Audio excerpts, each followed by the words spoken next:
¿Quién te cantará? Es una película extraordinaria para encarar al menos dos tipos de problemas en paralelo.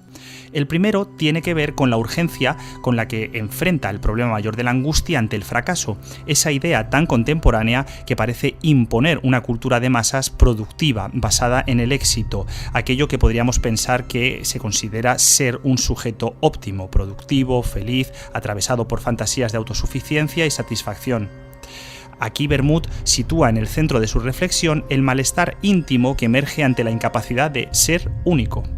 Esta fantasía de unicidad, que es, como veremos, la que queda en crisis a partir de la experiencia afectiva de Lila y de Violeta, queda matizada por el recurso irónico a diferentes marcos del espectáculo posmoderno, la figura de la estrella, los programas del corazón, tras los que emerge un fondo de dolor necesariamente siniestro.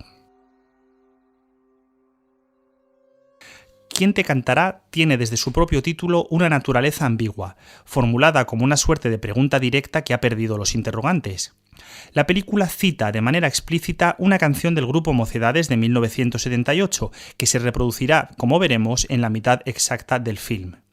Ahora bien, si en la canción original la pregunta remite a un desencuentro sentimental, en la lectura de Bermud la pregunta tiene otro calado muy diferente, directamente conectado con la pregunta por el sentido de la propia existencia. Cantar es existir, pero claro, aquí podemos hablar de cantar hacia alguien, cantar en el lugar de alguien, o incluso recibir las canciones de un tercero para poder afrontar los desgarros de la cotidianidad. No ahondaremos todavía en esta dirección, pero sí que podemos señalar que Bermud utiliza de manera no irónica diferentes citas vinculadas con la cultura popular española de los 70 y los 80, precisamente a partir de la contraposición de dos canciones clave en el relato. Por un lado, Ni tú ni nadie, y por otro lado, Procuro olvidarte.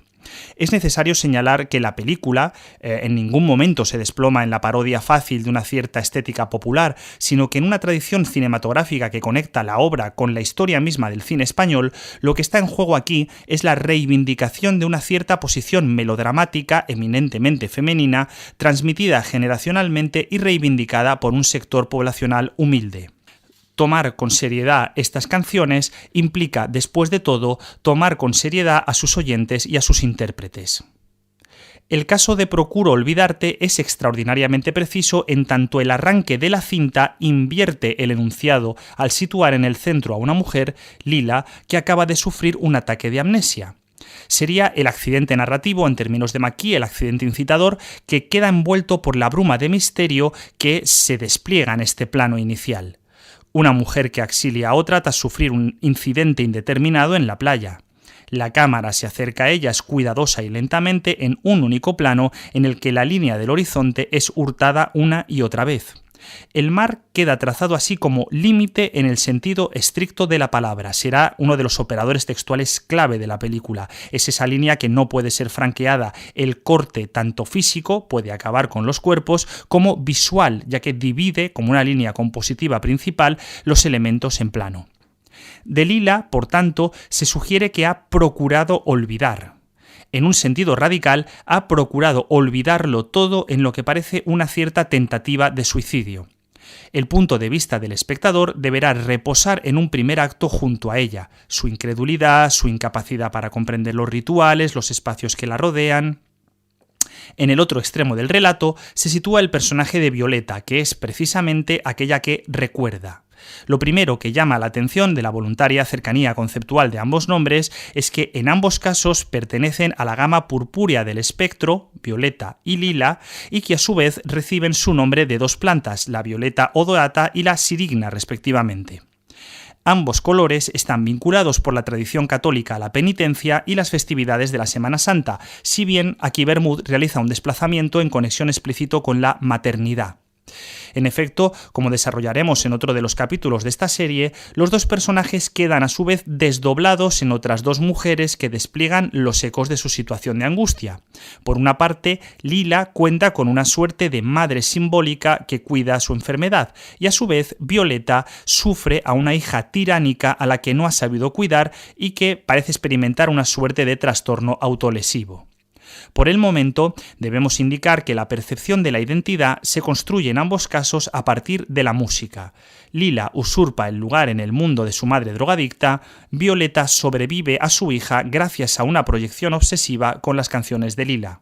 Entre ambas hay un acontecimiento musical concreto. Violeta escuchó por primera vez un tema de Lila el día que nació su hija, esto es, el día en que tuvo que decir adiós a su propia carrera musical. Esta conexión música-identidad está literalmente escrita en la forma fílmica y toma, como es habitual en el género fantástico, una dimensión siniestra. Por ejemplo, tomemos por caso el tránsito que separa las presentaciones de ambas protagonistas. El primer acto de la película se compone de dos grandes fragmentos que exploran los actos cotidianos de ambas mujeres, sus casas, sus acompañantes, sus inseguridades. Las mujeres se presentan ocupando el plano de dos maneras opuestas. Lila parece empequeñecida ante los inmensos ventanales y los gigantescos retratos de su hogar de lujo. Las formas compositivas rectangulares siempre cobijan el mar o su propio rostro. Mientras, Violeta se muestra siempre enclaustrada, encerrada, confinada mediante reencuadres y umbrales, repitiendo así esquemas propios del melodrama contemporáneo. Entre ambos fragmentos hay una escena onírica de tránsito que viene precedida del siguiente parlamento. Es una canción lejana que retumba en todas las cosas.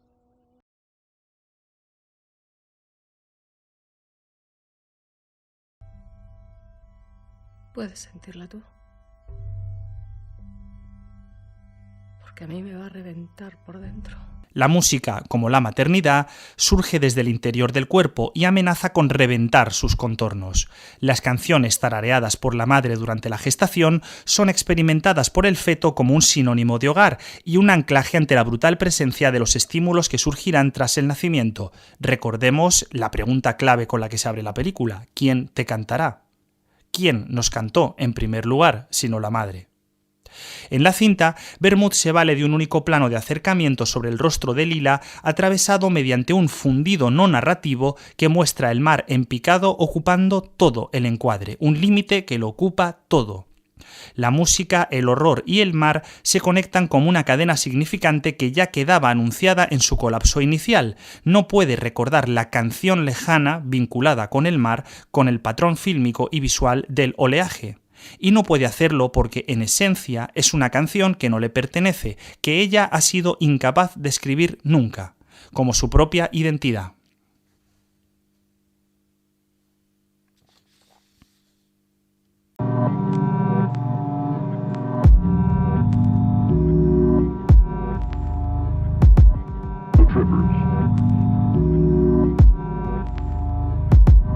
The grasshoppers,